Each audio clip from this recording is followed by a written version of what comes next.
जय श्री कृष्णा दोस्तों, मैं हूं नरेंद्र अग्रवाल और आप देख रहे हैं नरेंद्र अग्रवाल यूट्यूब चैनल। देखिए, रहस्यमयी दुनिया में कई प्रकार के ग्रंथ लिखे गए हैं। ऐसे ही ग्रंथों में एक ग्रंथ है नीलावंती ग्रंथ। कहते हैं कि ये एक श्रापित ग्रंथ है और इसी वजह से दुनिया के कई देशों में, लगभग सभी देशों में इसे बैन कर दिया गया है। हालांकि नीलावंती ग्रंथ जो है वो किसी और भाषा में लिखा हुआ है, जिसे डिकोड करके इसकी कुछ प्रतियां छापी भी गई थी, लेकिन ये प्रतियां बहुत जल्दी ही अदृश्य हो गई, गायब हो गई और आज की तारीख में मूल प्रति के साथ में जो डिकोड की गई प्रतियां हैं वो कहाँ हैं किसी को भी पता नहीं है। आज इस वीडियो में हम आपको नीलावंती ग्रंथ, जो कि एक श्रापित ग्रंथ है, इसकी कहानी शॉर्ट में संक्षेप में बताने जा रहे हैं। आइए शुरू करते हैं। देखिए, नीलावंती ग्रंथ के बारे में कहा जाता है कि अगर कोई व्यक्ति इसे लालचवश पढ़ने की कोशिश करता है तो या तो उसकी मृत्यु हो जाती है या फिर वो पागल हो जाता है, क्योंकि ये एक श्रापित यक्षिणी के द्वारा लिखा गया था। चलिए इस ग्रंथ के पीछे की कहानी को हम समझते हैं। बहुत समय पहले की बात है। उत्तर प्रदेश के एक छोटे से गांव में एक आदमी था। उसकी एक पत्नी थी और एक छोटी सी बच्ची थी। वो बच्ची जब 5 वर्ष की हुई तो अचानक उसकी माँ की मृत्यु हो गई। इस बच्ची का नाम ही नीलावंती था। नीलावंती की माँ की मृत्यु के पश्चात नीलावंती के पिता ने उस गांव को छोड़ दिया और नीलावंती को लेकर उसे दूसरे गांव में चले गए। दोस्तों, नीलावंती के पिताजी को आयुर्वेद का बहुत अच्छा ज्ञान था। नीलावंती भी अपने पिता के साथ में आयुर्वेद का ज्ञान लिया करती थी, लेकिन नीलावंती के अंदर एक कुछ अलग खासियत थी। वो बच्ची पेड़ पौधों से, जानवरों से, पशु पक्षियों से सबसे बातें किया करती थी। वो सबकी भाषा समझती थी। यही नहीं, नीलावंती के सपनों में शैतान आया करते थे और नीलावंती को जमीन में गड़े हुए धन और दौलत के बारे में वो जानकारी दिया करते थे। लेकिन नीलावंती के अंदर उसके पिताजी के अच्छे संस्कार थे और इसीलिए वह सब कुछ जानते हुए भी धन दौलत जमीन के नीचे से खोद कर नहीं निकालती थी। नीलावंती को पेड़ पौधे और शैतान जो भी मंत्र बताते थे, नीलावंती उन मंत्रों को पीपल से बने हुए पत्तों की एक किताब पर लिख लिया करती थी। समय बीतता चला गया और नीलावंती 20-22 वर्ष की हो गई। जब नीलावंती 20-22 वर्ष की हो गई तो जो भूत प्रेत नीलावंती के सपनों में आया करते थे, अब वो नीलावंती के सामने हकीकत में आने लगे। कुछ समय बाद नीलावंती को पता चला कि वो एक श्रापित यक्षिणी है। भूत प्रेतों ने उसे बताया कि वो असाधारण है, साधारण मनुष्य नहीं है, वो एक श्रापित यक्षिणी है जो कि एक श्राप की वजह से धरती पर आई है और अब इस दुनिया से बाहर नहीं निकल पा रही है। नीलावंती को जब पता चला कि वो एक यक्षिणी है तो वो अपनी दुनिया में जाना चाहती थी। एक दिन उसने ये बात अपने पिताजी को बताई।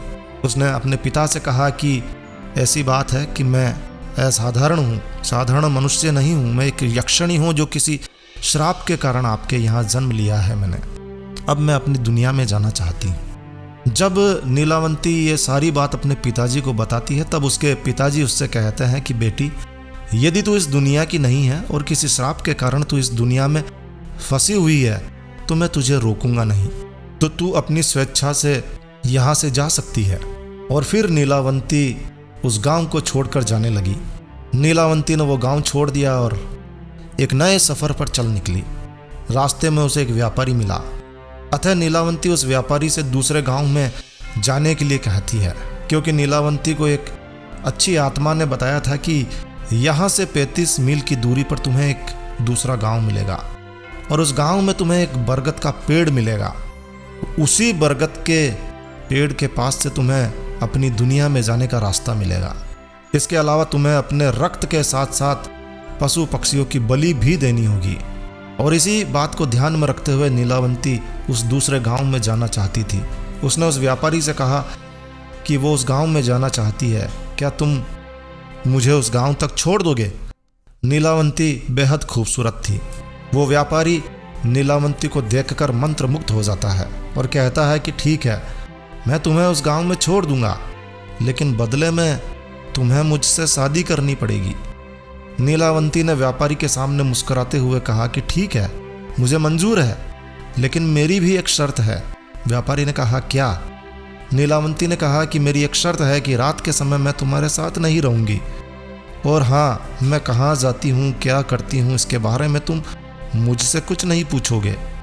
व्यापारी ने नीलावंती की शर्त को मान लिया। व्यापारी ने कहा ठीक है, मुझे मंजूर है, और उसके बाद में वह व्यापारी नीलावंती को अपनी बैलगाड़ी में बिठाकर उस दूसरे गांव में ले गया।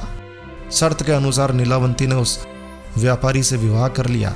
रात का समय नीलावंती प्रतिदिन घर से निकलती बरगद के पेड़ के नीचे बैठकर तंत्र मंत्र किया करती थी। वहाँ वो अपना रक्त और पशु की पक्षियों की बलि भी दिया करती थी। एक दिन की बात है, एक रात के समय जब नीलावंती तंत्र मंत्र उस बरगद के पेड़ के नीचे कर रही थी, उसी समय उस गांव के कुछ लोगों ने नीलावंती को पशु पक्षियों की बलि देते हुए देख लिया, और वो उस व्यापारी के पास जाकर नीलावंती से जुड़ी सारी घटना उन्हें बताते।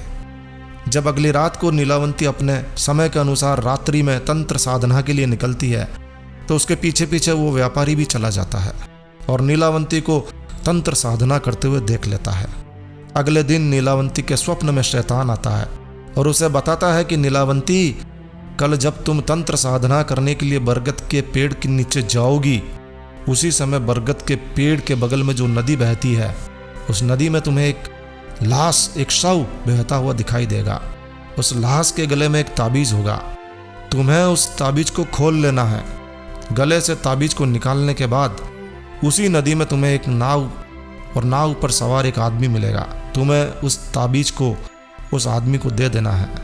वह तुम्हें दूसरी दुनिया के दरवाजे तक पहुंचाने में तुम्हारी मदद करेगा। ऐसा कहकर शैतान ने कहा, नीलावंती, ये तुम्हें तुम्हारी दुनिया में वापस लौटाने का सिर्फ एक ही चांस मिलेगा, एक ही अवसर मिलेगा, दोबारा अवसर नहीं मिलेगा। इस बात का विशेष रूप से ध्यान रखना। अगले दिन नीलावंती बहुत खुश थी क्योंकि वो अपनी दुनिया में जा रही थी। रात के समय बरगद के पेड़ के नीचे वो गई, तंत्र साधना करने लगी। उसने अपना रक्त निकाला और उसको बरगद के पेड़ पर सींच दिया। फिर उसने पशु पक्षी की बलि दी। जैसे ही वो बलि दे रही थी, उसे नदी के किनारे एक लाश बहती हुई दिखाई दी। नीलावंती उस लाश के पास गई और उसके गले में बंधे हुए ताबीज को निकालने की कोशिश करने लगी। ठीक उसी समय नीलावंती का पति, वो व्यापारी, भी वहां आ गया, जो अपने असली शैतानी रूप में आ गया। वो व्यापारी और कोई नहीं बल्कि एक शैतान ही था जो उसे रोकना चाहता था। नीलावंती ने ताबीज की पहली ही गांठ खोली, दूसरी गांठ वो खोलने की कोशिश कर रही थी कि गांव वाले वहां आ गए और नीलावंती को नरभक्षी समझकर कहने लगे, ये दोनों शैतान हैं, दोनों शैतान हैं, हम गांव वाले इसे मार डालेंगे, मार डालो, मार डालो, मार काट जैसी आवाजें आने लगी। सभी गांव वाले अपने अपने हथियार लेकर दौड़ने लगे। नीलावंती तो बच गई, लेकिन गांव वालों ने उस राक्षस को, यानी उस व्यापारी को मार डाला। राक्षस होने की वजह से वो दोबारा जीवित हो उड़ा और नीलावंती के पास जाकर बोला, नीलावंती, बचपन से तुम जो किताब लिख रही हो, वो किताब मुझे दे दो, मुझे और कुछ नहीं चाहिए। वो किताब मुझे दे दो जिसे तुमने मंत्रों को लिखा है।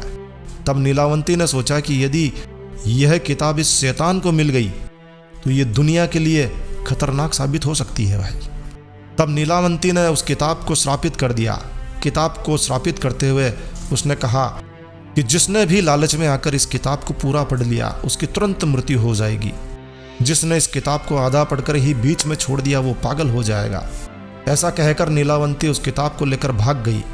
उसके बाद नीलावंती कहाँ गई आज तक पता नहीं चला कि वो कहाँ गई। कुछ समय के पश्चात एक साधु को किताब मिल गई। उस साधु के मन में किसी तरह का कोई लालच नहीं था, चूँकि वह किताब दूसरी भाषा में लिखी गई थी। उस साधु ने उसे डिकोड किया, उसे सरलतम रूप में अनुवाद किया ताकि सभी उसको समझ सके।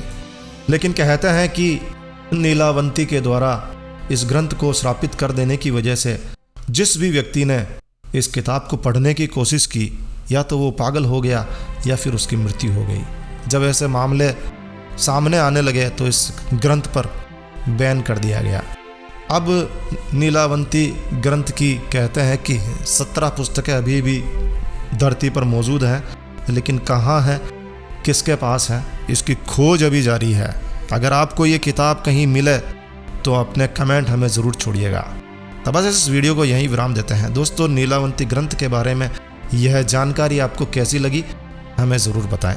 अगर आपको ये वीडियो अच्छा लगा है तो लाइक के बटन पर ज़रूर क्लिक कीजिए और इसी तरह के और वीडियोस देखने के लिए आप हमारे चैनल को सब्सक्राइब भी कर सकते हैं। तो एक नया वीडियो, एक नई जानकारी लेकर मैं आपका दोस्त नरेंद्र अग्रवाल फिर मिलूंगा। तब तक के लिए stay healthy, stay happy. Thank you for watching my video. Thanks. जय श्री राम, जय हनुमान।